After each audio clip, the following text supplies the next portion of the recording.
From the late 60s on, the shift of Māori from the country to the city led to the formation of new gangs. Ngāwa Tāwhai from Hawke's Bay and Shiloh Emery from Opotiki became part of that movement in the early 70s, when they began a long association with the Porirua mongrel mob. When I left home and came here, I moved into the gang scene. And yet, where I'm from, it was always around anyway. So I was never scared of it. It was just something I liked. So one evening, I ran into them in the local hotel. And I knew one from school, and it just grew from that one person into the whole area. I met them through a cousin of mine that I met up with in the pub, and we came out and met the whole family, and it turned out to be the mob house at Wahora. Yeah, so that's how I met them. Yeah. It's like an urban family. You know, we have our own whānau from where we're from. We're all from little communities. But when we moved into the city, we created our own urban whānau situation. Bossy and Shiloh's association with the mongrel mob was through their partners. They didn't have to join the gang to go through an initiation.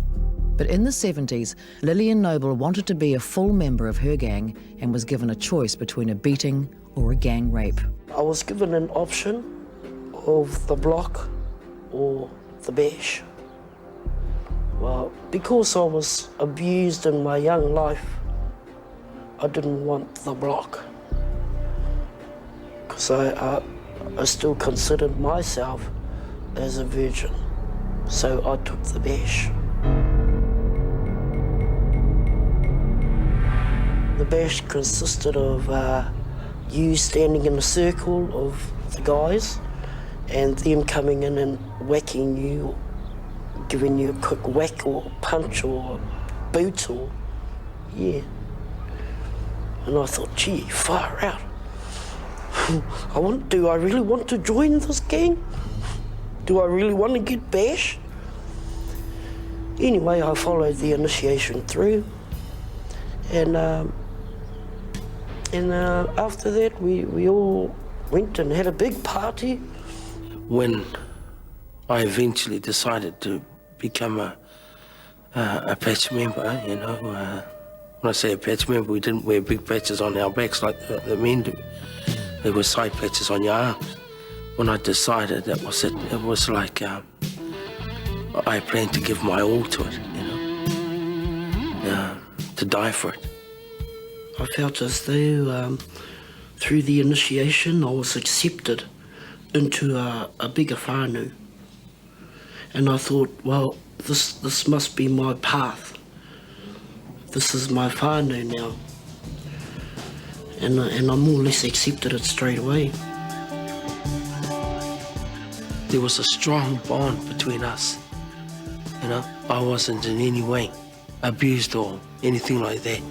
My first relationship was more aggressive and meaner than being in the gangs. But accepting gang life meant accepting that anything goes. Even normal events could take on a very strange appearance. I only got married because all my friends were already married from school. I was the only dummy that wasn't married. That's how I felt.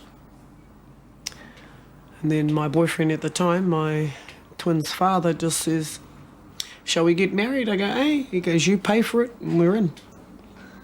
So I went down the courthouse, paid $20, got a JP, and there was us, Gisborne Police House. You are now man and wife. Kia ora. We had 3-month parties. We didn't just have one-day ones. Most went to go shoot a couple of bottles of rum and a bottle of whiskey and still go, shit, what's to drink? Is this all you fellas got? Gee! There was a time in the 70s and early 80s that we trucked this whole island on big V8s and we loved it. You know, we'd argue to go. Yeah, and we'd go. The parties went on and on, but anyone who wanted to be a part of this crowd had to stand up for themselves. I didn't back down to many people. Male, female, didn't care. I mean, not saying I haven't had a hiding, I've had a few, but I can say I got a few tucked under my belt too. Proud to That's not just gang members, that's cops too. For those who are aware of what does go on behind the doors of gang pads, looking out for signs of trouble is second nature. We got to know who to trust for our own safety. Because that was important too. Our own personal safety. Just knew who to be around. Some of the guys would get a bit riotous out there and kidnap some women and then bring them back to the HQ and they'd want to do the block. As soon as they hit their hand, that meant the block. You won't go down to a gang pad and notice when a gang rape may be occurring. You'd think, oh gee, what a friendly bunch. What a friendly bunch they are. When all the time, she was ready to be blocked, gang raped. You won't notice that the partners of gang members are busy watching to see where their partner's going and what's happening, or you won't notice that he's sent her home. You know, you'll be just there having a good time and thinking this is cool, and something else might be going on in the back room. It was sometimes possible for other women to get the intended victims out of harm's way, but that didn't always save them. You know, when you pick up on the vibes and think, well, it's time for you to go. Oh, you just got to read the play. You just know, you know? Yeah. Say, oh, get rid of her, you know, for your own safety. Well, you hear it. Or you go, get over here and behave yourself. You just cabbed them out of there. Oh, I've done that too.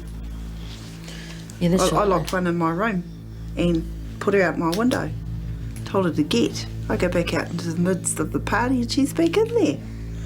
Far out. Yeah.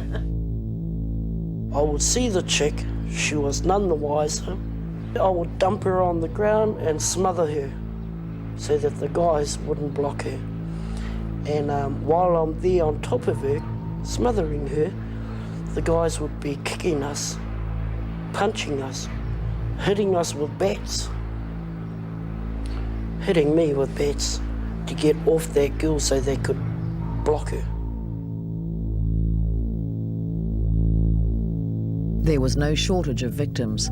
Gang rape, blocking, was part of gang life. But there was one brutal rape that hit the headlines. It was in 1986 at a mongrel mob convention at Ambury Park. I mean, anyone that knew gang life, who would say, babe, big mongrel mob convention, just go, party on. And that's basically what they come for. Try and become a mama or get the free piss and the free whatever. Well, she got free stuff, all right. It just wasn't what she went to look for.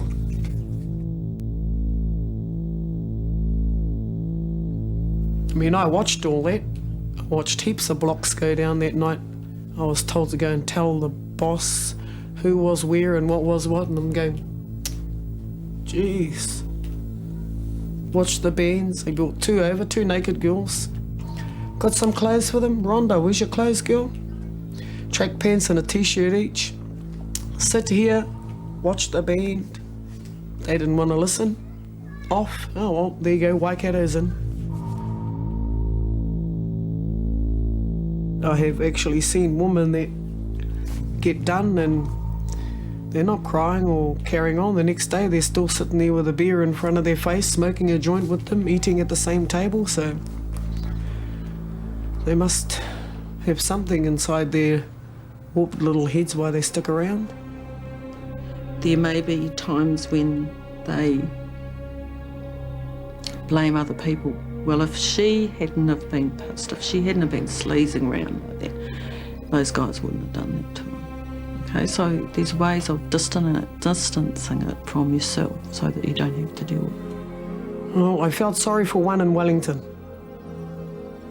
She had 300 members to go through. She did the lot. Not a squeak, not a cry, not a whimper, not a rape, nothing. 11 o'clock that night till 11 o'clock the next night. She got dropped off at the nurse's home and I never heard from her again. I felt sorry, but damn, she left with my admiration. I couldn't believe how, oh gosh, There was a lot of men there, girl. How did you handle?